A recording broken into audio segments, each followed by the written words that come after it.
Welcome to another episode of Healing the Child Within. My name is Nancy Muller and I am your show host.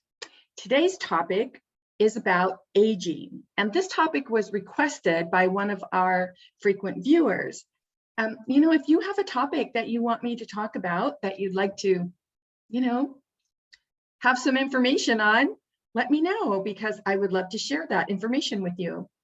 But today's topic is about aging. Specifically, when she asked me to talk about this today, she said, can you talk about aging?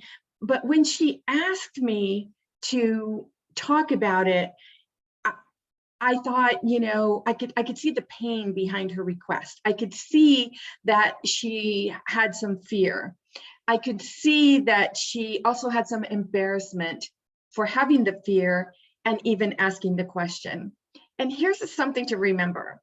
It's like, if you are embarrassed to ask questions about something that's bothering you or something you fear or something that holds some negative emotions and you're just not sure how to release that, the embarrassment is a choice you are making. Remember, life is all about choices, right? Right. So if you are choosing to believe that there is something about you that is wrong, and I'm putting wrong in air quotes because remember, there's no right or wrong, there's no good or bad, there is only how you feel. But if you feel wrong, if you feel embarrassed, if you feel judged, chances are you're not going to step up and ask questions. But if you don't ask questions, how are you going to get your answers? Now let's get back to the topic at hand, aging. Here's the thing. When you say the word aging, you can say it to 10 different people. And I believe that 10 different people would have 10 different responses. And the reason for that is because it depends on what the word aging means to them. Perhaps they grew up watching grandparents who did not age well, were sickly, had to be taken care of. Maybe they have residual feelings and emotions about having to take care of someone. Now they're at an age where they're realizing, oh my gosh, what if this happens to me and someone has to take care of me? I'm going to be a burden. People aren't going to want to be around me. Perhaps you had, I'm using grandparents just as an example. It could be any elderly person in your life. Grandparents who, were spry and just went about their day, loving life, traveling, doing things. And you feel like, yeah, but then maybe they passed away early on in life, too soon for you, and you miss them and you want them back. And so you have that fear of aging and aging into death. It just depends on what your definition of aging is. What's interesting to me, when I was asked to talk about this topic, it reminded me of a time when it was a conversation that I had with my grandmother. And I couldn't even tell you how old she was. Honestly, I feel like my grandmother was the same age for as long as I can remember her. She didn't age in my perception. She was my Grammy. She was fabulous. She was wonderful. I loved to hear her laugh. I loved being around her. I loved the things she taught me. And we had this conversation because my grandfather had passed away and my grandmother believed that she could not remarry or be around, date or anything like that unless my grandfather came to her in a dream and told her it was okay. Well, of course, she manifested that dream and my grandfather came to her. So my grandmother started dating. Now she went to senior dances and she was so excited because this guy, his name was George, caught her eye. And so she was always talking about George. And one day she said to me, I don't know. She goes, what do you think? Do you think that he would be interested in me? And then I saw something in my grandmother that I had never seen before, or if I had, it didn't register to me. But she said, because there's this other lady in our dance club that I think she likes George too. And she just kind of, sat up a little straighter when she said that, as though getting ready for battle, getting ready for, no, I want George. And I thought that was interesting. But then the very next moment, I saw defeat come over her, and she kind of looked down, and she used to call her breasts her bosoms. And she kind of looked down and she said, my bosoms just don't seem to be where they used to be. And that was the very first time, and I believe my grandmother was around 62, 63 at that age. That was the very first time that I saw my grandmother as a woman and not my grandmother. And I realized that she was having these very real thoughts and beliefs and feelings and emotions about, is her body still in a place where she could attract George into her life? And of course, me being my typical me, who I am, I looked at her and I said, oh my gosh, Grammy. I said, are you kidding me? I said, that other lady's got nothing on you. You are fabulous. And she just sat up a little bit straighter, and she goes, she just like this. She goes, do you really think so? And I said, I absolutely think so. And she just shone, it was like you could see this. I'm actually tearing up thinking about it, because it was such a happy moment. And she felt so hopeful, and thinking like, well, maybe it is possible. And I'll just little short story here tell you that my grandmother went on to not only date George, they got married, they lived together. She had the most happiest years when she was married to George of her life. Her life was very difficult when she was married to my grandfather. She worked very hard. She had 8 children. Life was a struggle. My grandfather was not an easy person to live with. And when she met George, everything turned around. He moved her into a house, and they had a house together, and he was a ham radio operator. And I mean, her whole life changed. They traveled, they did so much, they crammed so much into that time that they had together. So the question to ask yourself is, is it worth having those amount of years of happiness and bliss? Or are you going to tell yourself, oh, you know what, I'm a certain age and life ends at this age, that nothing good could possibly happen from here? And I think because I experienced that with my grandmother, I will say with my grandmother, to me, I always felt that when you age, it's about how you see yourself, right? It's about, what do you think of who you are? Do you see yourself as this aging person who is going to retire and sit around and do nothing, or retire? And what does retirement mean to you? Does it mean that you have to buy a motorhome and travel? Does it mean that you're going to be with your spouse for hours on end, and you've never done that for your whole married life, and now you don't know what to do? You don't even know if you're really going to like each other. So you see what happens with aging. Let's just think about this. Aging is future, correct? Think about that. The word aging, it means it's something happening, something that's going to happen. So when you are concentrating on the future, you are keeping yourself in anxiety. You are keeping yourself in an anxious state. Your future is not written, but you can create your future from your past if you're unwilling or unknowledgeable about the work that you have the ability to do in this moment, in this time, in this space. So whatever aging means to you, I would say that the first thing that you would really want to do, if it's something that's bringing fear or anxiety for you, is to, again, I love the mind mapping, right? So you get a piece of paper and you draw a circle in the middle and you write aging.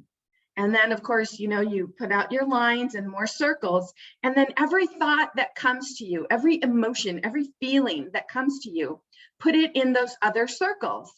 And you'll be so amazed when you step back and you look at this paper and you'll say, my gosh, this is what my subconscious is constantly churning over and over and over and over and over and over. And this is what I'm thinking about aging. This is what I believe about aging.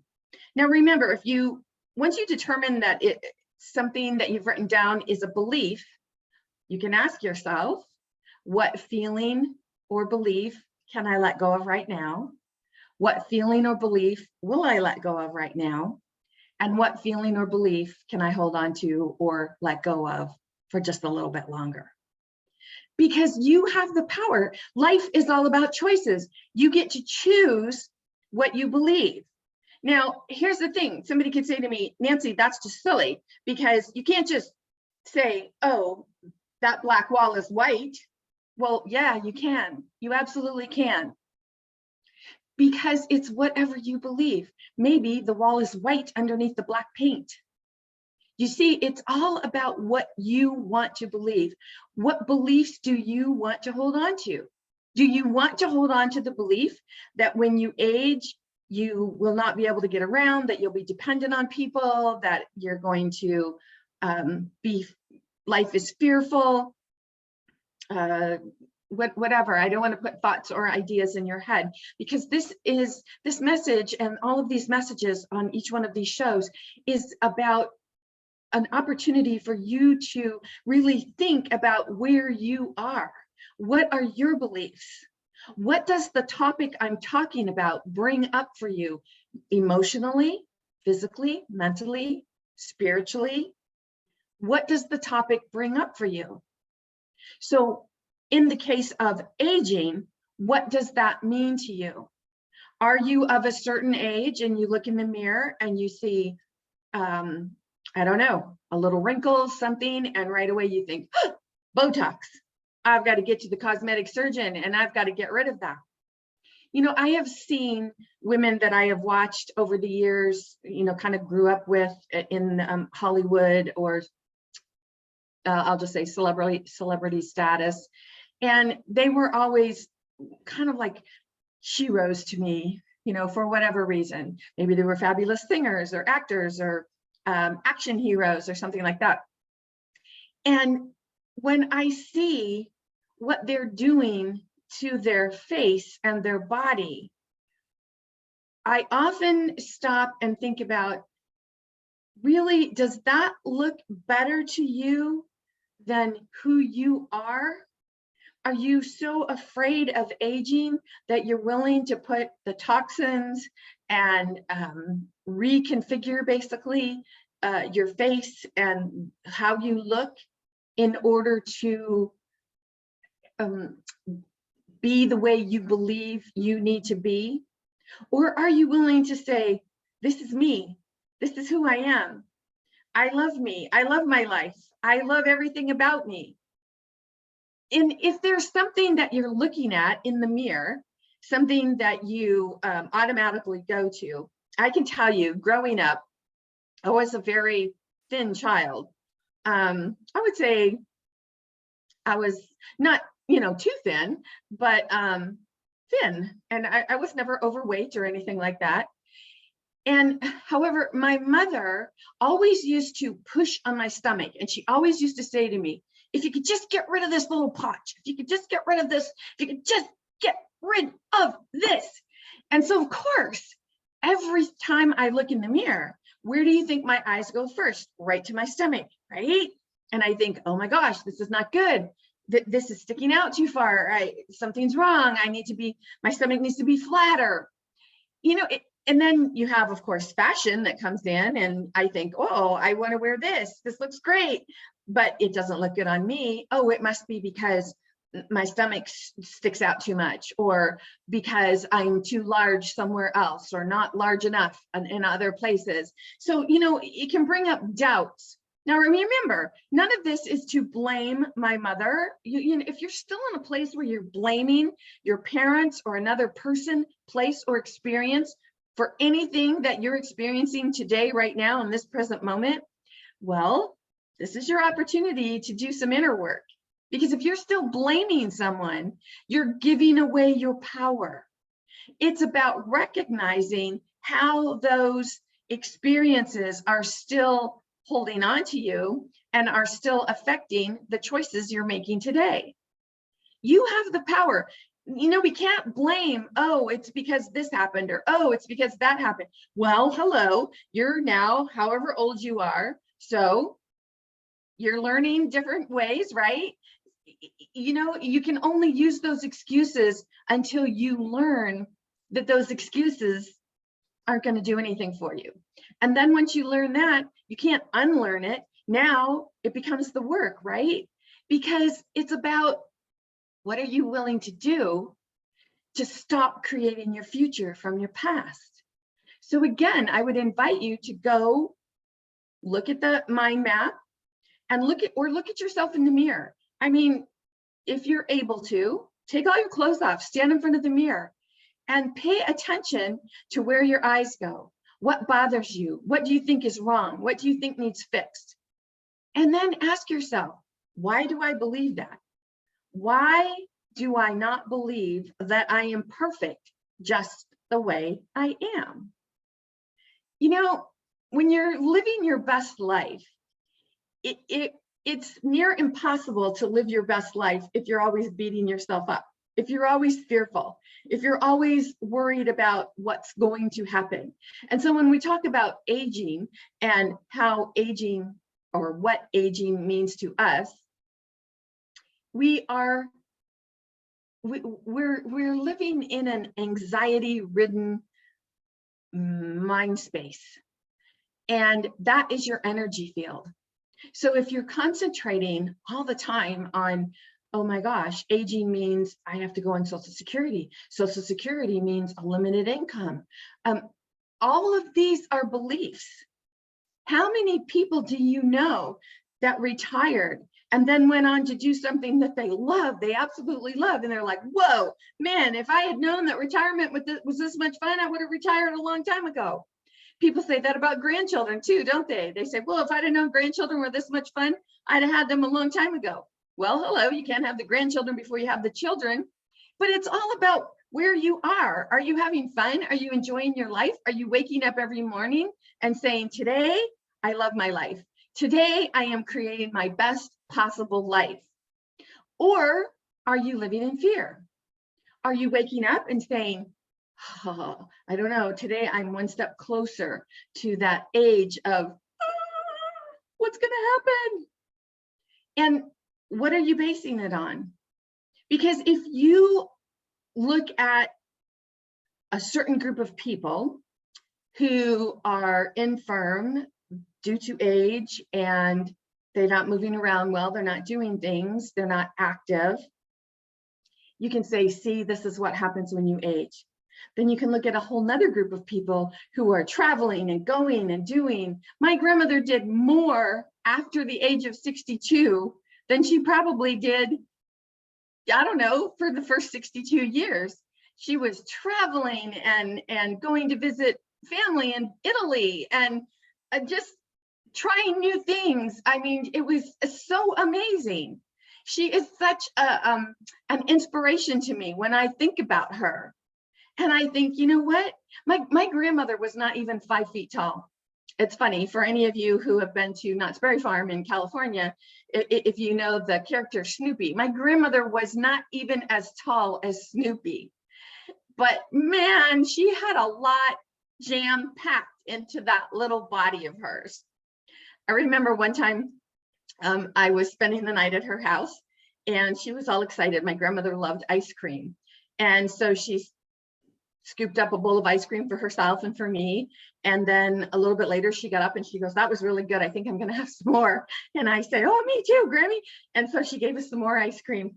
And so we're sitting there and she goes, yep, that was really good ice cream. She's like, and I can have as much as I want. She's sitting in her rocker and she's rocking back and forth. And she's like, yep, that was good because that's ice milk, not ice cream.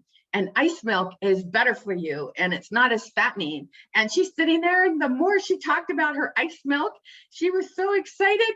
And then of course me, you know how children do, I go out and I look at the ice cream package and I say, Grammy, where does it say ice milk on here? I see that it says ice cream, but I don't see where it says ice milk. My grandmother went, oh my Lord, oh my Lord. And she was so just upset with herself because she had just had 2 bowls of ice cream instead of ice milk. And she was about to really get upset with herself because she had 2 bowls of ice cream. And then she said, oh, well, we had fun. It was good, wasn't it? See, my grandmother taught me that you can either step in the moment and be really, really fearful, or you can recognize the moment and say, where do I want to go with this? So, you know, not all of us have had a role model of this kind in our life.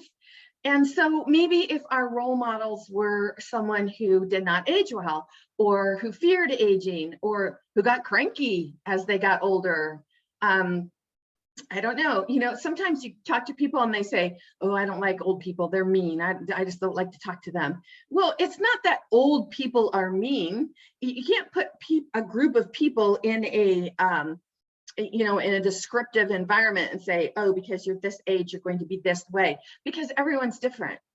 And of course, you know, we want to determine our belief. Why do we believe that? Why do we believe that when a person gets to be a certain age, they're going to be cranky and mean? Or why do we believe that, you know, you're going to have a limited income? Or why do you believe what you believe?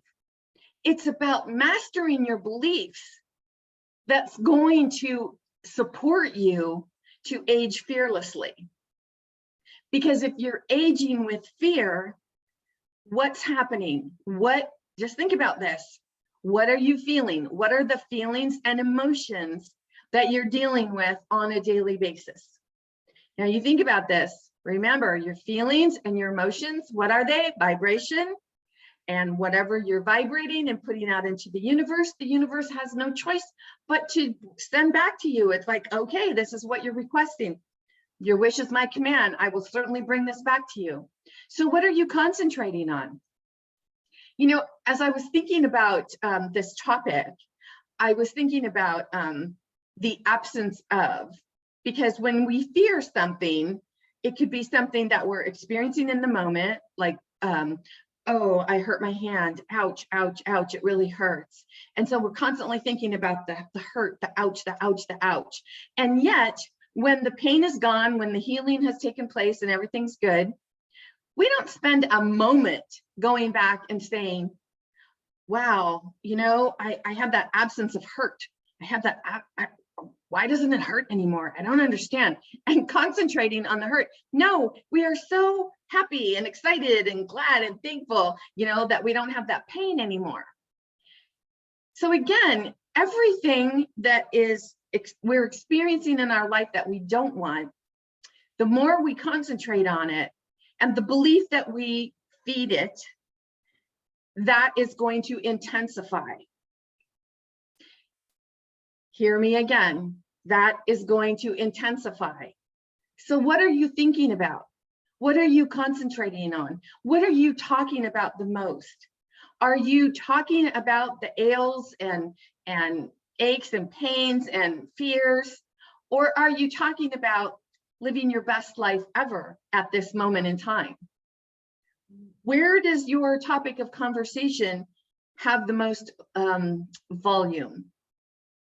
And you might think, well, no, you don't understand. You know, I'm having this problem and this problem and this problem. And yes, I do. I get that. But those are in the moment problems, right? And we want to say, yes, I recognize this. I see this. It's contrast for me. This is contrast of what I don't want. Think of like a stick, okay? So here's one end of the stick and here's the other end of the stick. And this end of the stick being the most thing that you do not want, and this being the most thing that you do want. It's a lot like the want, don't want list. So if you're in pain and you're concentrating on the pain and this hurts and whatever it is that you're concentrating on, here's the thing. What can you be concentrating on to shift your mindset, your feelings, your emotions, your energy from this end of the stick to the opposite end of the stick? Can you be thinking about, whoa, you know what it feels like to feel absolutely healthy? Do you know what it feels like to run around and jump up and down and whatever it is that you love to do? Do you concentrate on that, or do you concentrate on, yeah, but I can't do that anymore? Do you see, we bring things into our life that we don't even realize because we allow our thoughts to run wild, to run rampant. We allow our thoughts to be in charge. We allow our subconscious beliefs to be in charge. We allow our limiting beliefs to be in charge, because all of those limiting beliefs, thoughts, emotions, and feelings, they have a vibration. And whatever you're vibrating and putting out into the universe, that is what you will call back to you. If you're angry, if you're upset about something and you're putting that out there, it's going to come back to you. So the key is, when you find your thoughts going to a place that you would rather not be, it's not about resistance. It's not about, oh, I'm not going to think about that. Because when you're in that zone or that mode, that mindset, what often happens is people turn to something that will anesthetize them. Could be drinking, drugs, over exercising, sex, whatever it is. And so you're like, if I'm so busy doing this, I won't think about this. But you are thinking about that. That's impossible for you not to be thinking about that, because it's something that is concerning you. So you may be doing busy work so you don't have time to think about it, but the emotions are there. And every time they crop up, you're dealing with them again and again and again. And then you're going to find out that you're concentrating more on what you don't want than what you do want. Now, remember, it's very challenging, almost impossible, I would say, to be concentrating, thinking about, or worried or concerned about something that you don't want, and then just say, oh, I'm going to think happy thoughts and I'm going to make that go away. It doesn't work that way. So again, this is why it's so important to know how to turn your negatives into positives. All you need to do is hold on to something that makes you feel better than you're feeling at the moment, more positive than you're feeling in the moment, and hold on to that for 17 seconds, 16, 17 seconds. And then hold on to that, and then hold on to that. Because when I say life is all about choices, it truly is all about choices. Do you want to hold on to the negative, or do you want to let go and think about something that makes you happy? Because when you're not living your life or experiencing something in the moment that you really want, it can be very powerful, right? To say, see, my life sucks. My life is over. Whatever it is, that when you go down that negative rabbit hole, nobody loves me, nobody thinks about me, nobody cares about me, whatever it is that you think. And when you do that, and then the word aging comes into your awareness, what happens? Then the next thing you know, you're thinking, oh my gosh, yeah, and on top of everything else, I'm getting older. And look at this. This isn't as tight as it used to be, and this is flabby, and this is saggy, and this is not as strong, and whatever it is, you're going to, it's like, it's a ripple effect, but it's like a snowball going downhill. It's going to catch momentum, and it's going to get bigger and bigger and bigger until you decide, oh, wait a minute, I have the power to let this go. I have the power to say, well, I thought I was eating ice milk, but I guess it was ice cream, and I sure did enjoy it. So I'm not going to beat myself up, right? Right. If this is something that you're contemplating, I encourage you to visit my website, masteringourbeliefs.com. Get your free download on turning your negatives into positives. Learn how to put something into practice so that when these negative thoughts, feelings, and emotions come into your awareness, you can say, oh, wait, I have the tools that I need to turn this around at any given moment. In the meantime, this is Nancy Muller, the one and only Life Sensei, saying ciao for now.